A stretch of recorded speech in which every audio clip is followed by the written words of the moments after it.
Movie का start पहाड़ों से होता है, जहां हम एक लड़की बेकी और उसके हस्बैंड डैन को देखते हैं जो पहाड़ पर चढ़ रहे थे। इनकी अभी अभी शादी हुई थी और वो दोनों अपनी लाइफ में बहुत खुश थे। इन दोनों को पहाड़ पर चढ़ने का काफी शौक था, बल्कि इनको पहाड़ों पर चढ़ने का एक क्रेज था और ये क्रेज इनको खतरनाक इलाकों में ले जाता है। के साथ बेकी की दोस्त भी थी जिसको हमेशा खतरों से खेलने का शौक था और ये तीनों अपने लिए हर बार एक नया खतरा ढूंढते हैं। पहाड़ पर चढ़ते हुए डैन को एक परिंदे का घोंसला मिलता है। जब वो परिंदा डैन के डर से उड़ता है, इनका बैलेंस खराब हो जाता है और वो रस्सी से लटक जाता है। इसके बाद डैन ऊपर चढ़ने की कोशिश कर रहा था, लेकिन वो ऊपर नहीं आ रहा था।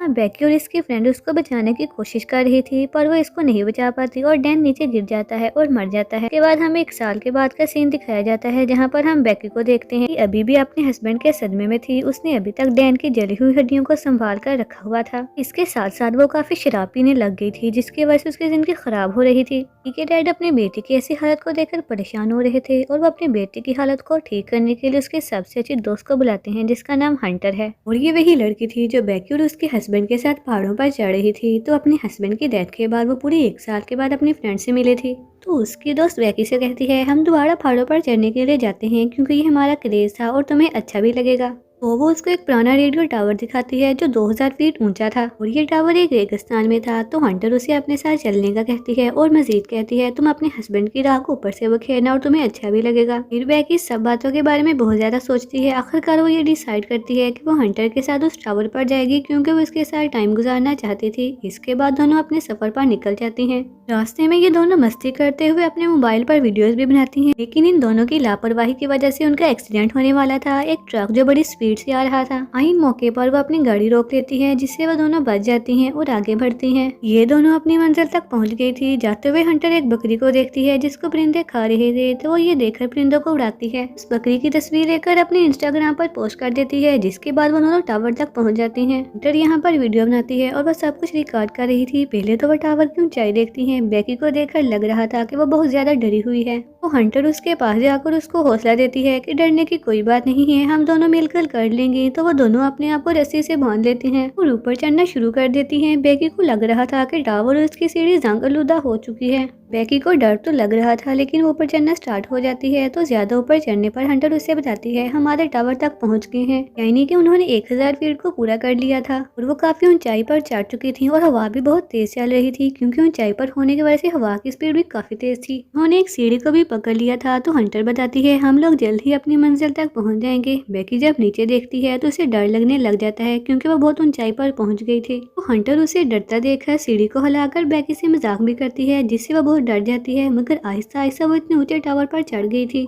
कि इसी दौरान टावर की सीढ़ी का एक पेच निकल जाता है, जो इन दोनों को पता भी नहीं चला, क्योंकि इन दोनों को ये खुशी काफी थी। वो मंजिल तक पहुंच गई हैं। इसके बाद हंटर अपना ड्रोन कैमरा निकालकर सब कुछ रिकॉर्ड कर लेती है। बेकी भी अपने दोस्त के साथ काफी खुश लग रही थी। हंटर यहाँ नहीं रुकती, तो वह टावर के साथ लटक कर बेकी को अपनी तस्वीर बनाने का कहती है और साथ ही वह बेकी को भी ऐसा करने का कहती है। बेकी को ऐसा करते वक्त भी डर लग रहा था, तो वो अपने डर पर काबू पाने के लिए हंटर की बात मान लेती है और लटक जाती है। कर वो भी तस्वीर बनाती है, जिसके बाद हंटर उसे गले लगा लेती है। यहाँ पर बेकी अपने हस्बैंड की राख को भी हवा में उड़ा देती है। इससे बेकी को कुछ सुकून तो हुआ था। इसके बाद वो दोनों डैन को याद करती हैं। अब सब कुछ खत्म हो गया था, तो ये दोनों वापस जाने का फैसला करती हैं। अपना सामान पैक करती हैं। बेकी जैसे ही नीचे उतर रही थी तो जंग लगी सीढ़ी टूट जाती है और बेकी हवा में लटक जाती है। हंटर ने कैसे भी करके उसके ऊपर खींच लिया था। फिर बेकी का बैग टावर के एंटीना से लटक जाता है, जिसमें उनका ड्रोन कैमरा और खाने का सामान मौजूद था। वो अब इनकी पहुंच से काफी दूर हो चुका था और उस बैग तक जा भी नहीं सकते थे। बेकी ये देखकर घबरा जाती है, तो दोनों अपना फोन चेक करती हैं। बाइक की वजह से सिग्नल नहीं आ रहे थे, तभी इनको टावर पर एक फ्लेयर गन और दूरबीन मिलती है। हंटर इन दोनों चीजों को बेकार समझ रही थी, लेकिन ये दोनों चीजें उनके इस्तेमाल में भी नहीं थी। बेकी थोड़ा घबरा जाती है। वो देखती है कि उसकी टांग पर जख्म हो गया था। हंटर उसकी टांग पर पट्टी बांधती है। अब ये दोनों कुछ भी नहीं कर सकती थी, तो फिर वो वीडियो को कंप्लीट करती हैं। लेकिन कुछ घंटों के बाद हंटर अपनी दूरबीन से देखती है, थोड़ी दूर ही एक वैन खड़ी है, लेकिन ये लोगों को मदद के लिए नहीं बुला सकती थी। तभी हंटर अपना फोन चेक करती हैं। जो उन्होंने बकरी की पिक पोस्ट की थी, इस पर लोगों के लाइक्स और कमेंट भी आए थे। ये इस वजह से हुआ था क्योंकि जमीन पर सिग्नल्स आ रहे थे। फिर हंटर अपनी हेल्प के लिए एक मैसेज लिखती है और अपनी आईडी पर पोस्ट कर देती हैं और अपने फोन को रस्सी से बांधकर नीचे लटका देती हैं। ताकि सिग्नल आ सके और पोस्ट को देखकर उसके फॉलोअर उसकी मदद के लिए आ सके, लेकिन अभी भी फोन पर सिग्नल नहीं आ रहे थे। इसकी वजह से उनका मैसेज भी पोस्ट नहीं हुआ था। तो हंटर टावर से लटक अपना फोन नीचे लटकाने का फैसला करती है, लेकिन इनका मैसेज अभी भी पोस्ट नहीं हुआ था। तो हंटर ये सोचती है कि वो अपने फोन को नीचे जमीन पर फेंक देगी। वो अपनी जुराब उतारकर इसमें फोन डालकर अपने शूज में रख देती है, जमीन पर फेंकने से इनका फोन न टूटे और मैसेज भी पोस्ट हो जाए। कि जमीन पर सिग्नल्स आ रहे थे जिससे उनकी पोस्ट अपलोड हो जाएगी। हंटर जब जमीन पर देखती है तो वहाँ उसे एक आदमी और इसका डॉग नजर आता है। अपने फोन पर किसी से बात कर रहा था, इसलिए बैकी जल्दी से अपना जूता उतार के नीचे फेंक देती है ताकि वो आदमी इनकी हेल्प करे, मगर वो आदमी कुछ नहीं करता और वहाँ से चला जाता है।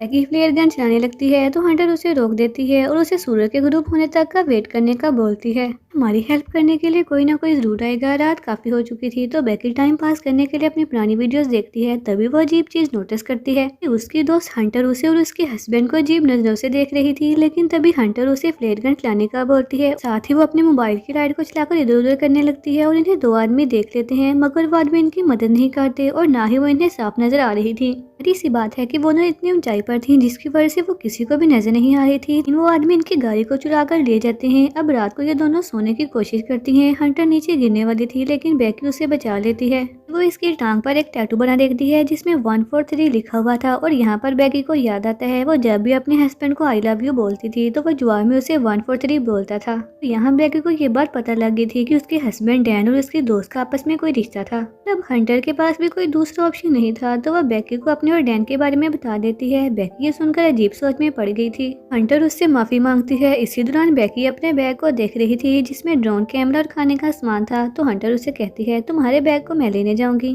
तो वह टावर के चारों तरफ एक हुक लगा देती है और रस्सी से लटक कर बैग लेने जाती है, लेकिन अभी भी वो बैग तक नहीं पहुंच पाई थी। हंटर शुरू से ही बहादुर थी तो वो रस्सी को छोड़कर एंटीना पर कूदकर बैग ले लेती है। रस्सी हंटर से बहुत दूर थी तो वो बैग से सेल्फी स्टिक निकालकर उसकी मदद से बैग को रस्सी से बांध देती है और उसके बाद वो खुद छलांग लगा लेती है जिससे वो रस्सी को पकड़ लेती है। वो रस्सी को पकड़कर आहिस्ता से ऊपर जा रही थी। एकदम से उससे रस्सी छूट जाती है और वो नीचे गिर जाती है। बैकी ये देखकर रोने लग जाती है, लेकिन जब बैकी थोड़ा सा आगे होकर देखती है हंटर अभी भी रस्सी के साथ लटकी हुई थी और वो जिंदा थी, लेकिन अब हंटर के हाथ काफी जख्मी हो चुके थे। वो खुद से ऊपर नहीं जा सकती थी तो बैकी अपनी पूरी ताकत लगाकर उसको ऊपर खींचती है और वो अपनी दोस्त को ऊपर खींचकर बचा लेती है। तो वो बैग से पानी निकाल कर पीती है, जिसके बाद वो एक नोट लिखती है और इस नोट को ड्रोन पर लगाकर उड़ा देती है। मगर बदकिस्मती से जैसे ही ड्रोन थोड़ा आगे जाता है इसकी बैटरी खत्म हो जाती है। इसकी वजह से वो ड्रोन को वापस बुला लेती हैं। रात हो गई थी। बैकी रात को देखती है कि उसकी दोस्त हंटर नीचे गिरकर मर चुकी है और उसकी डेड बॉडी को परिंदे खा रहे हैं। लेकिन जैसे ही वो उठकर देखती है तो वह ख्वाब देख रही थी। तो वो टावर के ऊपर चलती हुई लाइट को देखती है तो उसको आइडिया आता है वो ऊपर जाकर ड्रोन की बैटरी को चार्ज करेगी। अगली सुबह ये ऐसा ही करती है। बैकी ऊपर जाकर ड्रोन को चार्ज करती है। इस वक्त तक लटकी रहती है जब तक ड्रोन चार्ज न हो जाए, जिसके बाद बैकी नीचे आती है तो वो एक पेपर पर नोट लिखती है और इस नोट को ड्रोन पर लगाकर उड़ा देती है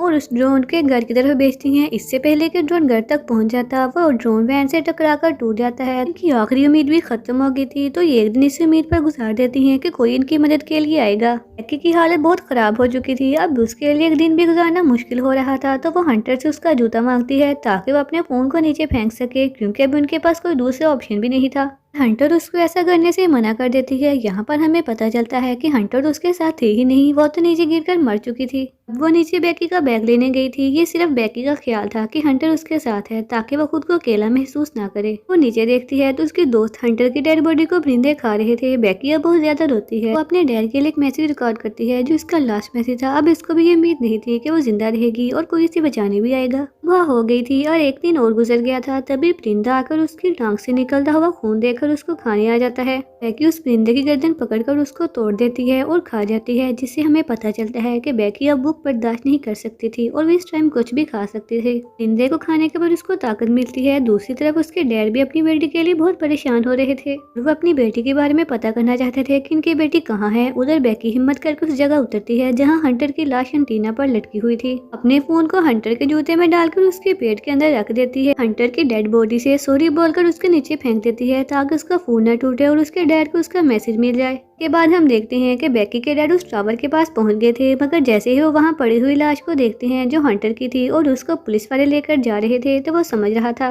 कि ये शायद बेकी की डेड बॉडी हो, लेकिन बेकी अपने डैड को आवाज देती है तो अपनी बेटी को देखकर सुकून का सांस लेता है कि इनकी बेटी जिंदा है। वो अपने डैड के गले लगकर बहुत रोती है। आखिरकार बेकी की कोशिशों और उसकी उम्मीदों से वो अपने डैड से दोबारा मिली थी। इसके साथ ही ये मूवी यहीं पर खत्म हो जाती है।